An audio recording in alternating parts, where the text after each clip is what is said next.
মা সীতাই দিয়া 5 এনেকুৱা ধৰণৰ শ্ৰাপ যিয়ে আজিলৈকে ভুগি থাকিব লগা হৈছে। সেয়া কেনেকৈ কওঁ শুনক।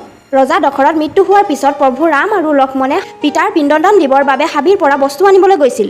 কিন্তু তেওঁলোক ঘূৰি আহোঁতে বহুত সময় লাগিছিল আৰু আনফালে পিণ্ডদান দিয়াৰ সময় পাৰ হৈ গৈছিল। সময় উকলি যোৱাৰ কাৰণে মা সীতাই পিতা তুল্য দশৰথক পিণ্ডদান কৰিলে।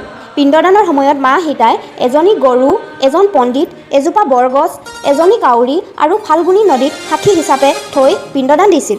ভগৱান ৰাম যেতিয়া ঘূৰি আহিল, মা সীতাই ক'লে যে মই পিণ্ডদান কৰিলোঁ। তেতিয়া ৰামৰ খং উঠিল। ৰামে সকলো সাক্ষী সুধিলে, কিন্তু সকলো মিছা কথা ক'লে, মাত্ৰ বৰগছজোপাই সঁচা কথা ক'লে।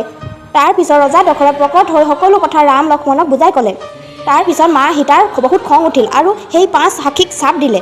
গৰুজনীক চাপ দিলে যে তোমাক মানুহে গৌ মাতা বুলি পূজা কৰিব, কিন্তু সদায় তুমি জুঠা খাব লাগিব। ব্ৰাহ্মণজনক চাপ দিলে তুমি সদায় দুখীয়া হৈ থাকিবা আৰু তোমাক যিমান দিলেও সন্তুষ্ট নোহোৱা।